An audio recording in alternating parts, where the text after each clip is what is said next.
राधे राधे। आज हम इस वीडियो में चर्चा करेंगे पौष मास की कृष्ण पक्ष की एकादशी, जिसे सफला एकादशी के भी नाम से जाना जाता है। तो आज इस एकादशी के व्रत में हम चर्चा करेंगे कौन से राजा की कथा है, दूसरे इसका फल क्या है, तीसरे हम इसमें चर्चा करेंगे एकादशी कब की है, पारायण का समय क्या है और इस एकादशी में हम ऐसा क्या कार्य कर सकते हैं जिसके करने से हमारे संकट समाप्त होंगे, हमारे मनोकामनाएं पूर्ण हो सकती हैं। पूजा में हम लोग भगवान की पूजा में क्या क्या प्रयोग कर सकते हैं। तो आइए हम चर्चा करते हैं कि जो सफलता एकादशी है, सफला एकादशी है, इस एकादशी के दिन पुराणों में एक कथा आती है कि एक चंपावती नाम की एक नगरी थी जिसका राजा महिष्मत था।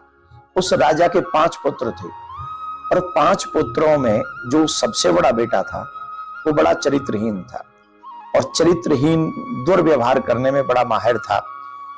बड़ा उसका देवताओं की पूजा में भी उसका मन नहीं लगता था, वो देवताओं का अपमान करता था, सभी प्रकार के व्यसनों में वो लिप्त रहता था। उसके इस व्यवहार और दुष्चरित्र से राजा बहुत दुखी था, प्रजा में उसका अपयश था।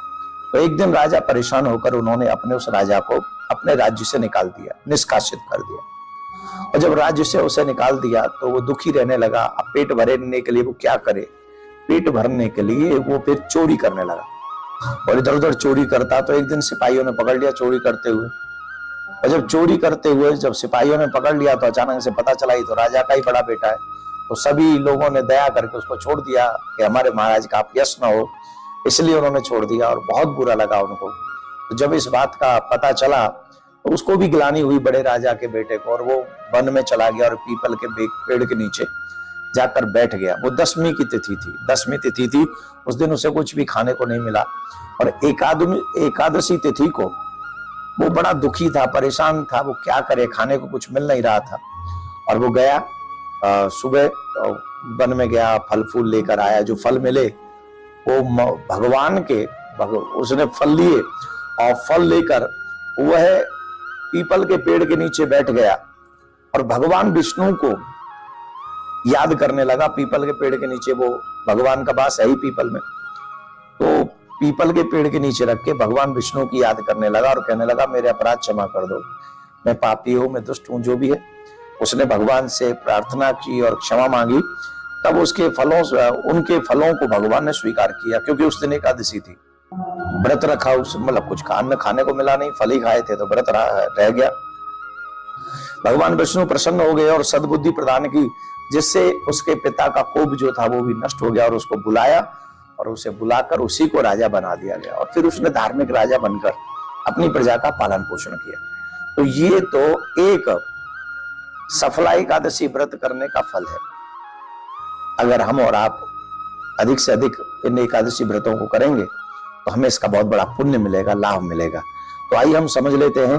एकादशी के दिन पेड़ में हल्दी का, केले के पेड़ में हल्दी मिलाकर जल दें और पूजा करें। मान्यता है इस उपाय से विवाह में आ रही अड़चनें जल्दी से खत्म हो जाती हैं।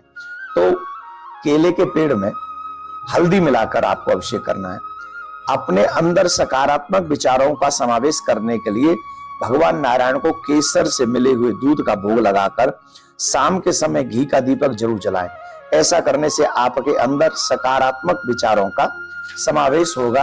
ये कुछ उपाय आपको करने हैं। तब भी भगवान को कोई भी वस्तु भोग लगाएं, एकादशी के दिन या उससे आगे भी, तो आपको ये श्लोक बोलना चाहिए।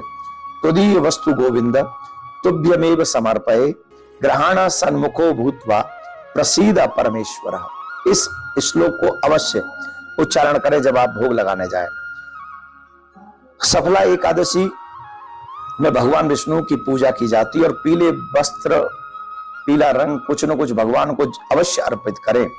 हल्दी, चंदन, दीप धूप उपयोग करें। प्रसाद उनको देते समय दीप धूप भी जलाएं।